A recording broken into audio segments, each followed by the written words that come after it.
Ladies and gentlemen, welcome to tonight's main event, the Eating Leather Podcast, sanctioned by the Sports Narrative Network. Let's meet the combatants. In this corner, weighing in at a svelte 300 pounds, Brian, the Paper Champ Henning. And in this corner, weighing in at 195 pounds, your host and cruiserweight champion of the world, Dynamite Darren Boyd.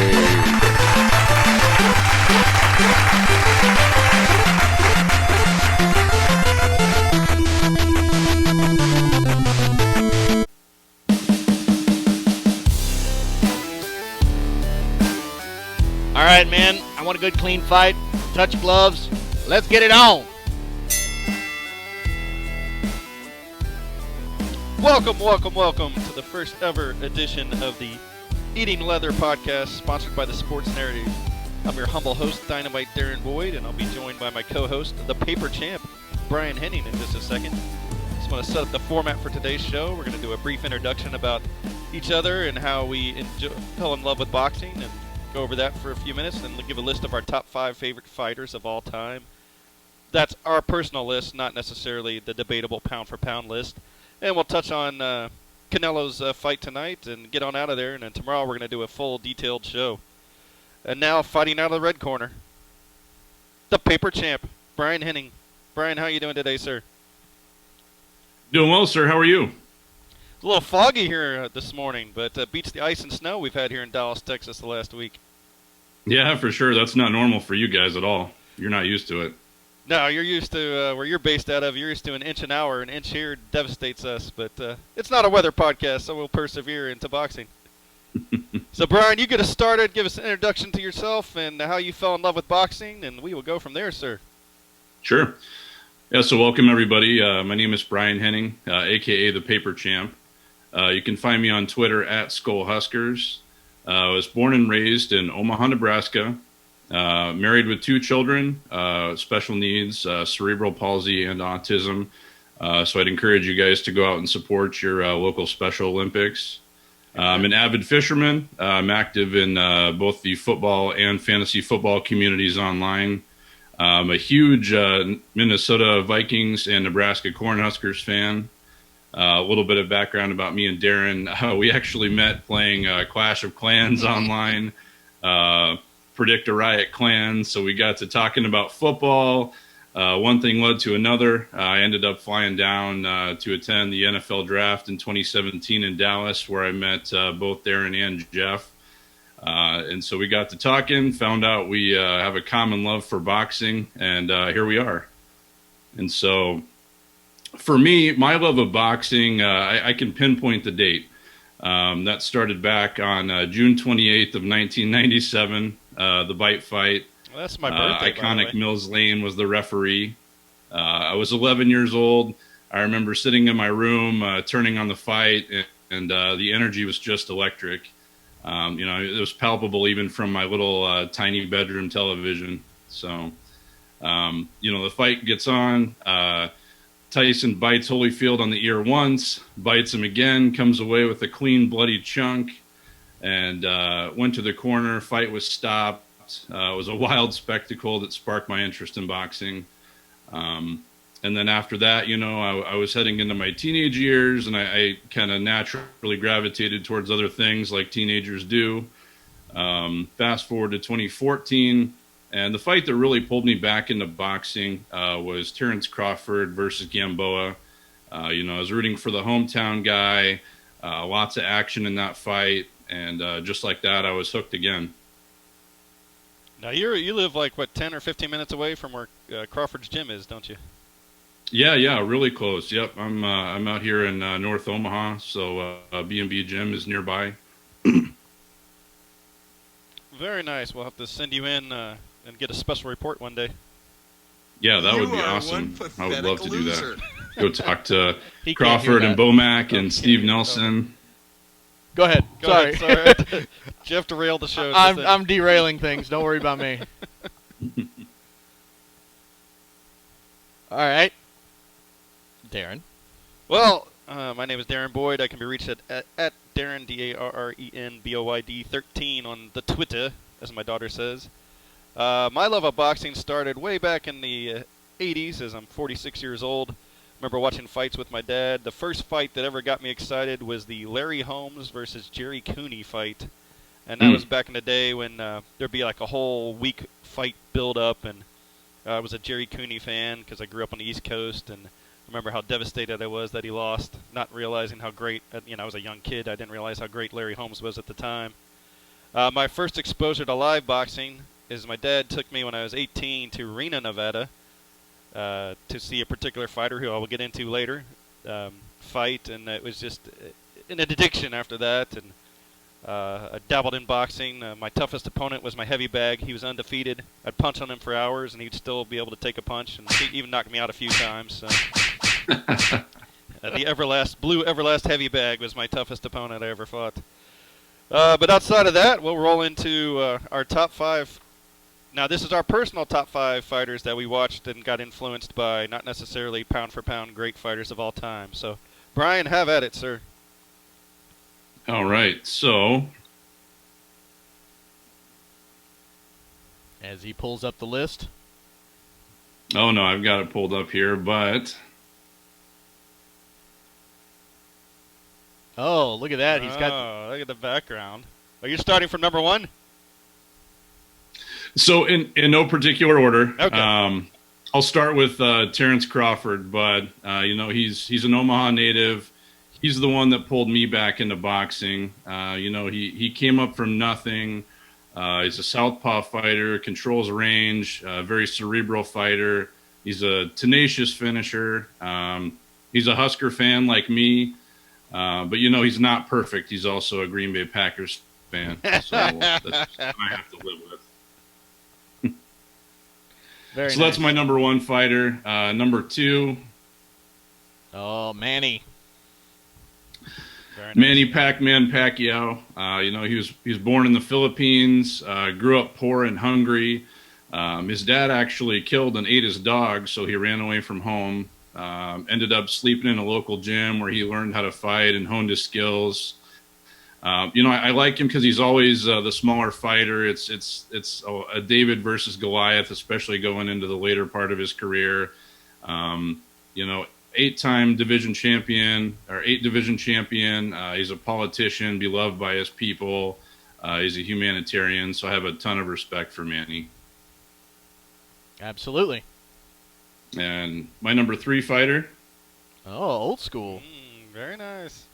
Mr. Jack Dempsey, the Manassas Mauler. Midwestern guy, born in Manassas, Colorado. He's kind of a rags to riches story. Grew up poor, riding on trains. Started fighting as a teenager in the saloons, kind of a Wild West character. He was kind of the first one to really string together punches and throw combos. Back in that day, it was a lot of one-punch fighting. He was just relentless. He was a tenacious fighter. I love his style. And back in that day, and even still to today, he was one of the biggest draws in boxing. They would build stadiums especially for him that would draw, over 100,000 people. And by the way, look at the trash bags for gloves that he's wearing. My They God. have barbed wire around them. I mean, that is just above, bare knuckle, basically. Exactly. Yep. That's old school, man. I love it. Is. My buddy Sean Newman, he named his son Jack Dempsey Newman after the aforementioned. So that's awesome. I didn't know you were going to bring that. I like that. Yeah, man. Let's see. Moving on to my number 4 fighter. Darren, you'll know this one. Oh, there he is. Mr. Pernell Whitaker. P. I think it's interesting. He actually said in an interview that he doesn't watch tape of other fighters. And I think that's one thing that, I'm sure Crawford watches tape, but that's one thing that I can kind of parallel between those two fighters is, getting started in every fight, it usually takes them like 1 or 2 rounds to kind of feel their guy out, but they both kind of fight by feel, which I think is really cool. Find the range, learn the other fighter's style and his timing. So I think that's pretty cool that he can just kind of put together a fight plan on the fly. Yeah, know, when he was you're an an elite effective level puncher. fighter like that, you don't need to worry about the tape because you're so far advanced from your opponent 9 times out of 10. So Yeah, for sure, man. Yeah, he was a special talent. He was an effective puncher, not a power guy. I always laugh, when I turn on his tape, he'd grapple with guys and throw that behind the back punch. That always kind of made me laugh. Another southpaw fighter, known as maybe the best defensive fighter of all time. He controls distance, moves laterally. I think Floyd Mayweather, mirrored a lot of his style and some of his defensive prowess and adapted that for his fight plan. And so he was just a really impressive guy. He was a gold medalist. He was a 4-time champion. So I have a ton of respect for him as a fighter, and I love his style. very nice. And number 5? Number 5, Roy Jones. Mr. Roy Jones Jr., Captain Hook himself, was a silver medalist. He held titles in 4 weight classes. Oh, by the way, that was the worst robbery in the history of boxing that he didn't win the gold in that fight, but that's a whole nother conversation. Oh, yeah, that was a hugely controversial fight. Roy was a rock star, man. Growing up in the 90s, for me, and kind of a parallel to like Michael Jordan in basketball, he just had that star power. Everybody got excited for his fights. He's got that signature left hook that he would lead with in place of the jab. He was a good defensive fighter. His style was just really unique. He was really fun and exciting to watch. Put a lot of pressure on the guys that he faced. So it was always really exciting to turn into a Roy Jones Jr. fight. That is money well spent. Absolutely. Before you do yours, Darren. Yes, sir. As by the way, my name is Jeff Bowers. I'm the producer of this stupid little thing. Before you do yours, why don't we talk a little bit, as we probably have time, why don't we talk a little bit about a left hook we all watched last week that was pretty brutal? Oh, Mr. Valdez. And do a brief stint into that little look there. Absolutely. Well, that was a... Yeah, I think we've got a contender for early fight of the year and knockout of the year out of that one. That was an exciting bout.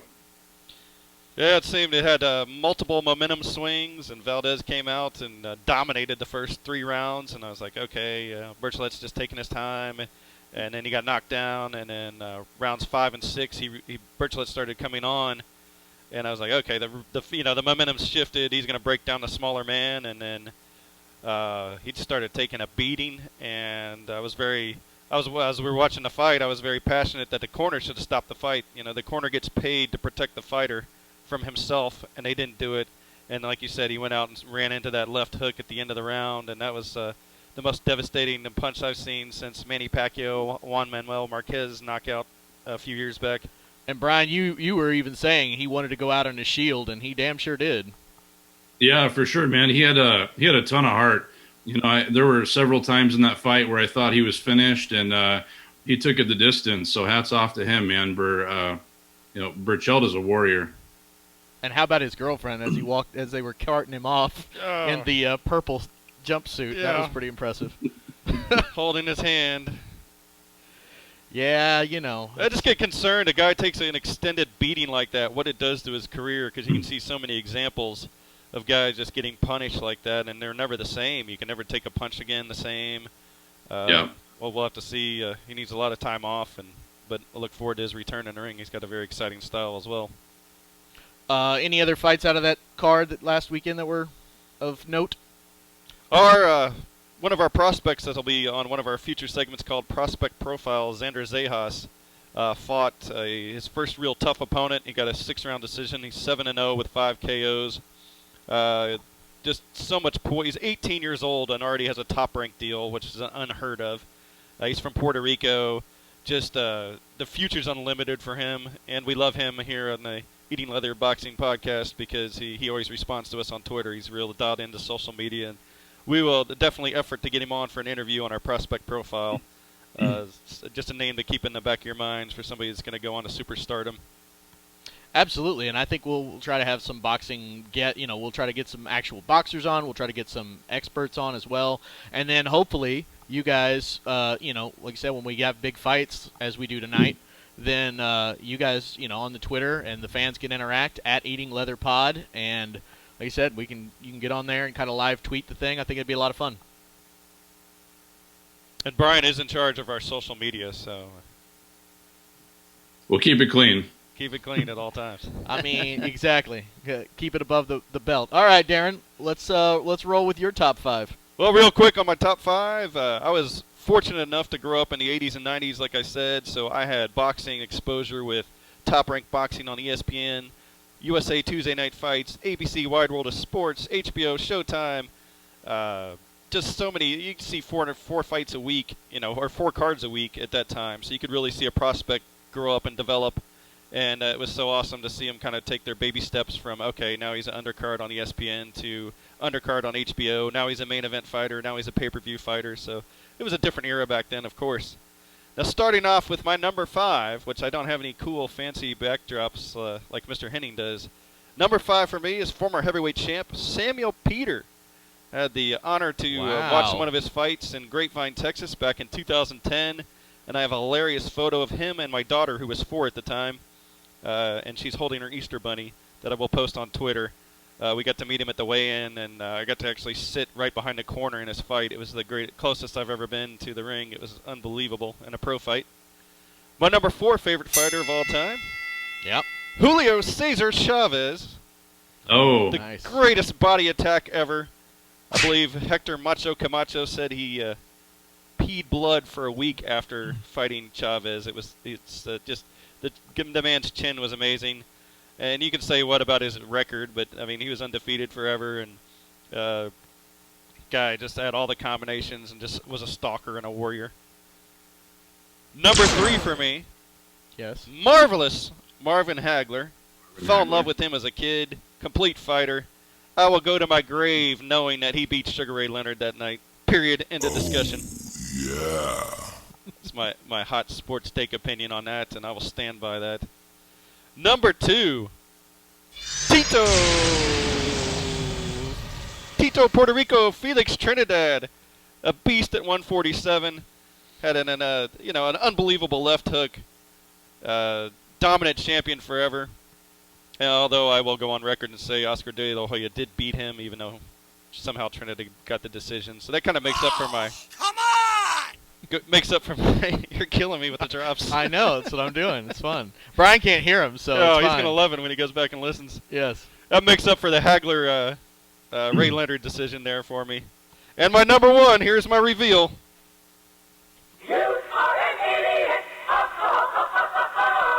Tommy the Duke Morrison.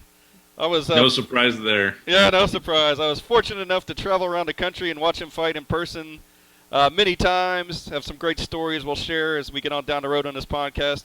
Had a personal relationship with him until about 2008 when the train ran off the tracks for him. If you did not believe his conspiracy theory about HIV, he wouldn't talk to you anymore. But many stories on Tommy. Watching Tommy in person, that's where I saw my first live pro fight against Joe Hip. He had a broke jaw and broke his hand and still got a 9th round knockout. And I just remember going with my dad. We got to meet Mills Lane after the fight and Michael Buffer. And that's one thing I'll say about the boxing community. Everybody's super friendly. They'll give you a time, and at least I've never encountered anybody with an ego or would blow you off or anything. Just so many great experiences.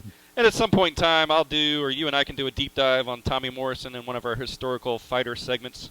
Well, and the great 30 for 30, it was done on that Yes. for sure. Yeah, the only thing on the 30 for 30 was they didn't really delve into his career too much, and since we're a boxing podcast, we'll kind of dig deeper into his fights. It kind of gave you, as 30 for 30 does, kind of give you the backstory of his upbringing and his terrible upbringing and everything he persevered and endured, and And that's why you listen to this show. that's right. Excellent. All right, what do we got next, boys? Well, we got some gentleman named Canelo Alvarez fighting tonight, Brian. Now, we're not going to do a boxing nerd deep dive. We're just going to touch on the fight real fast, and then tomorrow we can kind of break it down. All right.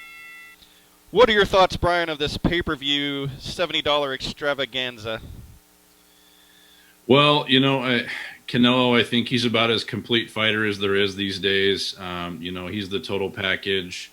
I don't see it. I don't think Yildirim really has a shot in this one. I mean, you tune in, you watch because there's always a puncher's chance. There's always a chance. He gets a punch off and makes contact and rings his bell. A la Andy Ruiz, Anthony Joshua. You never count the other guy out, but it's not going to be one of the most challenging fights of Canelo's career. I think his last fight with Callum Smith was probably a better challenge. Going back and watching Yildirim fight on his last bout, it worries me that he leaves himself so open to the body. I think Canelo is going to punish the body in the early rounds. And, watching Yildirim fight, he has a tendency to kind of walk in and leave himself open to the uppercut. And that's how I think the fight is going to go. I think Canelo is going to punish the body early. I think he's going to work the uppercut. And if I had to make a prediction, I would say Canelo is going to win by knockout. I don't think it's going to go 12 rounds. I would say my prediction would be knockout, 7th round, Canelo wins.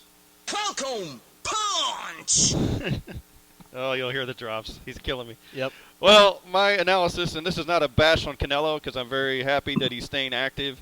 This guy is a 60 or maybe some places 50-1 underdog. His only claim to fame was losing to Anthony Durrell, and somehow he got a mandatory title shot. And unfortunately, in the business of boxing, Canelo has to take that, especially now that he doesn't have that $365 million contract with DAZN. I respect the heck out of him for staying busy. He wants to fight a couple more times this year, but the undercard itself is trash. And again, I'm not bashing Canelo. I'm just bashing the whole production.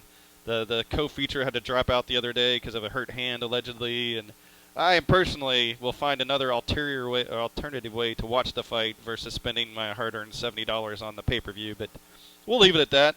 And tomorrow we'll break down the fight. But I agree with your assessment. I think Canelo can pretty much end this thing whenever he wants. He'll attack the body, get him out of there by round 4 or 5 if he wants to get some rounds in just to keep knocking off the rust. Let's talk a little bit about like the state of boxing right now and just kind of the place where it's obviously become much more accessible because we had the pandemic and everything in the with them going to the bubble and all of that with Top Rank. Then you've had obviously the new app, the DAZN. DAZN. Yeah, the DAZN app, whatever that is. That's made it a little bit more accessible for the average person and kind of gotten that HBO Showtime breakup. You guys talk a little bit about that and just like the state of boxing now, what you like and what you don't like about it. Brian? Yeah, so I think it's nice to see some of these bigger fights coming back to regular cable television. Like we saw with the Teofimo Lopez bout on ESPN, and those mainstream fights on cable TV are pulling really great numbers. So you can see that the interest is there. Some of that may stem from, like you said, with the pandemic and maybe a lack of options for live sporting events. But hey, I mean, people are tuning in, they're watching. It's great for the sport. It's great exposure. And so that's really exciting. I think that's a really positive thing for boxing moving forward, that it's going to get more exposure and more people are going to watch. And hopefully we're going to see a resurgence here, in comparison with the other combat sports like UFC. I would like to see boxing become king again and be on top. Absolutely. And to your point, Darren, you made the point early on about how, like, we grew up watching it on ESPN. I remember watching some of Tyson's first fights as a young kid in '86, and my uncle calling me in the room and saying, you got to watch this kid, And then we did the same thing about Edgar Berlanga, who is currently my favorite fighter, because the guy's just a beast. And again, you watch the guy, he's 14-0. He never gets out of the first round because he's just knocking dudes silly. And it's a guy like that makes me want to watch, and I'm not that big a fan as you guys are. And so, like I said, just having that accessibility, having it on TV, I think makes a huge difference. Darren, where would you like to see boxing go, here in the future? Well, I think Brian hit the nail on the head. I was devastated when HBO got out of the boxing business because for decades, I wouldn't miss an HBO fight no matter what. Even if the wife wanted to go on a date, I'm like, we got HBO boxing tonight. We'll have to go later or before. But definitely it's trending in the right direction. Like I said, it's more accessible. Regular Fox TV has their PBC fights every now and then. ESPN Top Rank Boxing's doing a heck of a good job again. I do not have the DAZN app yet, but I find ways to watch those fights, and we'll discuss a fight that happened at 5 a.m. this morning, tomorrow on the second show, that I was so proud of you, Brian, for getting up and watching. Wow. Hey, man, I'm dedicated. I'm an early riser. That is a good dedication. But I think the numbers speak for themselves as far as boxing. Everyone wants to have that stale MMA versus boxing debate, but boxing pay-per-views, when there's a good fight, fans turn out. Regular sports fans like Mr. Bowers turn out. Boxing's alive and fine. And I think it even has more exposure nowadays because there's an MMA gym on every corner. When I was a kid, you had to drive hours just to find a boxing gym, and now you can, get bag work in and get sparring in with title boxing and stuff like that pre-pandemic. So I think it's in a fine place. I'll never write boxing off. And I think also there was the MMA craze, obviously, and then in UFC, and then it kind of faded back into its niche status, I would say. But it is nice to see kind of boxing step into that mix. Okay, so... real quick, I'll leave you with this. Yes. Roy Jones versus Mike Tyson exhibition did 1.2 million pay-per-view buys on something called Thriller. That tells you that boxing is fine, that anyone would spend money for that. So, there you go. All right, boys. The next question I have for you is what fight do you want to see right now more than any other? I can answer for Brian on this, and that's obviously Crawford versus Spence. But unfortunately, the politics are getting in the way of this. The announcement yesterday that the Joshua versus Fury fight is done and signed, and they're just crossing the I's and they're crossing the T's and dotting the I's, and that should happen in June. Excites me. I hope the heck it happens in England in front of 100,000 people, that the pandy's over by then, or at least they'll be able to allow a crowd in, because that will be the most raucous event of all time. Brian, I didn't mean to steal your thunder. No, you're absolutely right. And I think that's what the people want to see, right? The fight fans, they want to see the best fights. They want to see the best matchups. And unfortunately, boxing just has a way of getting in its own way sometimes. But yeah, I mean, Terrence Bud Crawford, Errol Spence, that's the fight we all want to see. If I can't have it, I would like to see a Terrence Crawford versus Manny Pacquiao fight. Put the belts on the line. It's a good fight. It'll draw good numbers. It'll get, it'll definitely garner interest. People are going to tune in and watch. It'd be an exciting fight. Really? You don't think Pacquiao's done? Man, I think he's just spent. He didn't look very spent to me against Thurman. It took one round to put him on his back. I think Thurman made that mistake of underestimating Manny and think that he's old and he's washed, and he talked all this crap in camp. Talking about his little T-Rex arms and about how he's an old man and he's going to crucify him. And that old man came out and put him on his back in round one, and he took it to him the whole fight. I think you saw a little resurgence from Thurman in the later rounds, and he started to put some punches together. But, man, he dominated that fight. He didn't look washed up to me at all. Nice. My takeaway on Crawford Spence, too, for the older audience my age that may remember this, it's got a Riddick Bowe versus Lennox Lewis feel, where it was talked about for years. It never happened, and it just may be one of those things, like you said, we have to accept due to the politics of the sport, that we may never see them in the ring, and that's a shame. It's what boxing needs. Yeah, I think a likely scenario is maybe kind of what you saw with Pacquiao and Mayweather, how that got drug out for years, and it finally happened. But when it did, they were both past their prime. I certainly hope it's not going to end up being like a Mike Tyson, Roy Jones Jr. on Triller fight, when they're both in their late 40s or 50s out there. They got to leave their walkers outside the ring as they get in the ring. Absolutely. Yeah. But hey, even if it does, I'll watch it. That's a fight I've wanted to see for years. Well, at least your favorite fighter is still alive and active. Mine, unfortunately, has met his demise. But, it's okay. Yep.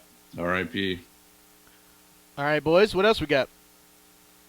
I'm good. We can get ready for tomorrow's show. Thanks for everyone for tuning in. Absolutely. All right. Thanks, guys. Well, ladies and gentlemen, that would be the end of our show. Thank you so much for listening, and we will see you down the road here very shortly.